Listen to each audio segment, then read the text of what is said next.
आज शाम से जब से पता चला है 4-5 बजे से एक बहुत बड़ा अखबार के अंदर चर्चा का विषय है कि गवर्नमेंट ने जो है जो नगर निगम की ज़मीन पे अस्पताल बना था और जो हमारी माननीय मेयर हरिद्वार की मेयर श्रीमती अनीता शर्मा जी ने इसके लिए लगभग 500 बीघा ज़मीन जो है सरकार को दी थी कि उसमें अस्पताल बनेगा और गरीब लोगों को फ़ायदा होगा, बच्चों की सरकारी नौकरियां लगेंगी, स्टाफ रखा जाएगा, फोर्थ क्लास से लेके डॉक्टर तक अपना पढ़े लिखे भी और कम पढ़े लिखे भी और जो मतलब मजदूर टाइप है उन सबको रोजगार मिलेगा और हरिद्वार के वासियों को सस्ता इलाज मिलेगा। इन सारी चीज़ों को देखते हुए ही हमारी मेयर अनीता शर्मा जी ने इस ज़मीन को जो है सरकार को दिया था।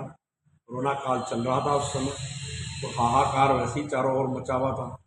इस परिस्थिति में हम लोगों ने कोई इनसे शर्तें तो तय की नहीं थी।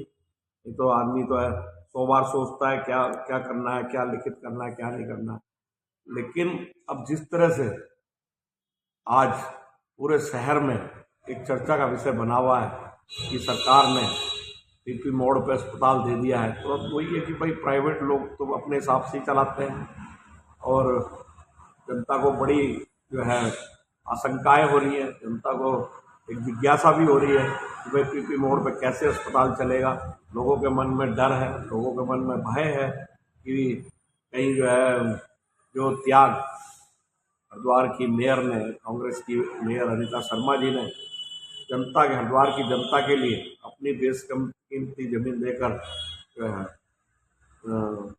बेशकीमती जो रिस्क लिया था, कहीं ऐसा ना हो कि उसका जो है कोई उल्टा प्रभाव पड़े। तो हम तो यही सोच रहे हैं कि जो है जनता को लाभ मिलना चाहिए और उसी तरह से मिलना चाहिए जिस तरह से सरकारी उसमें मिलता है, और इसका हम विरोध भी करते हैं। अगर इस तरह की आशंकाएं सही हुई और गरीब लोगों को जो है बढ़ चढ़ के रेट बताए गए, या जो मेडिकल में लोग दाखिला लेंगे, जो बच्चे हमारे डॉक्टर इंजीनियर डॉक्टर बनेंगे, कहीं उनके साथ कहीं ऐसा ना हो कि उनसे डिमांड होने लगे जिस तरह से प्राइवेट अस्पतालों में होता है, मेडिकल अस्पतालों में होता है।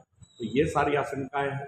तो अगर इस तरह का कोई कार्य होगा, वैसे सरकार ने तो या तो बहुत गलत ही है, और उसमें अगर प्राइवेट को देना है तो हमारे नगर निगम को क्या मिलेगा जिसकी ज़मीन थी।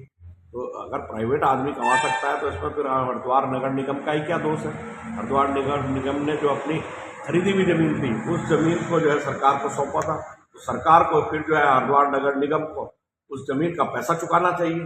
जिस तरह से रिंग रोड बनाने में जो ज़मीन हमारी नगर निगम की गई है और उसका 65-70 करोड़ रुपया नगर निगम को मिला था, तो आज हमारी ज़मीन का पैसा हमें मिलना चाहिए नगर निगम को। अगर सरकार जो है प्राइवेट हाथों में सौंप रही है तो ये तो हमारी नगर निगम हरिद्वार ठगा गया ना। ज़मीन हमारी और आपने तीसरे आदमी को सौंप दी, ये तो गलत है, इसका हम विरोध करते हैं। चुनाव में कैसे रहेगा ये मामला?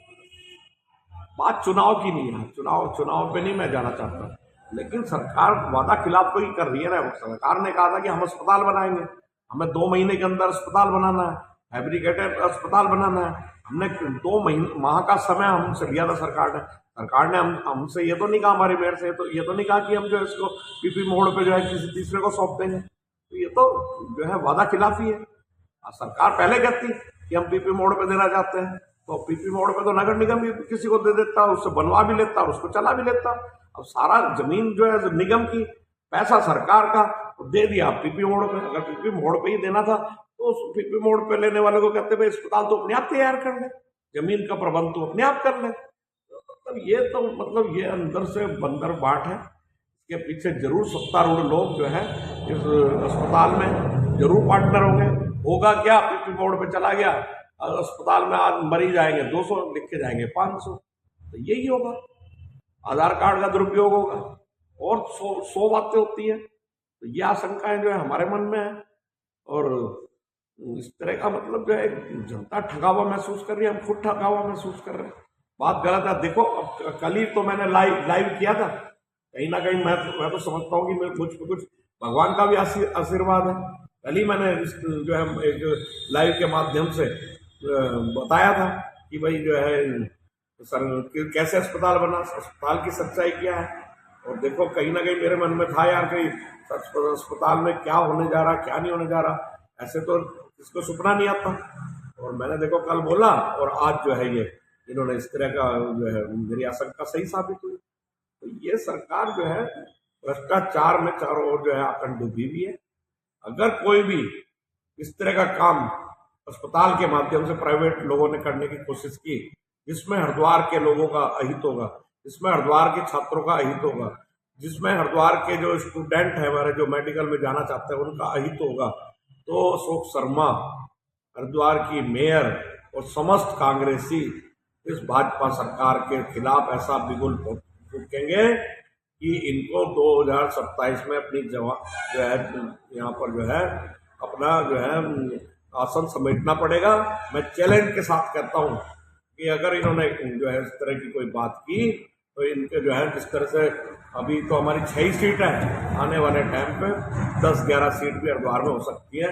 ऐसा आंदोलन हम चलाएंगे और चेतावनी दे के चलाएंगे जो इन्होंने जिसका ये सोच भी नहीं सकते। हम ऐसा आंदोलन चलाएंगे और जनता इनसे पूरा खार खाए बैठी है। इस तरह का भ्रष्टाचार सरकार जो है कर रही है, कोई सा मामला हो, कौन कौन से मामले के ना, सड़कें खोखली, हर चीज में खाना ही खाना है, हर चारों ओर भ्रष्टाचार है। इसका हम बहुत विरोध करते हैं।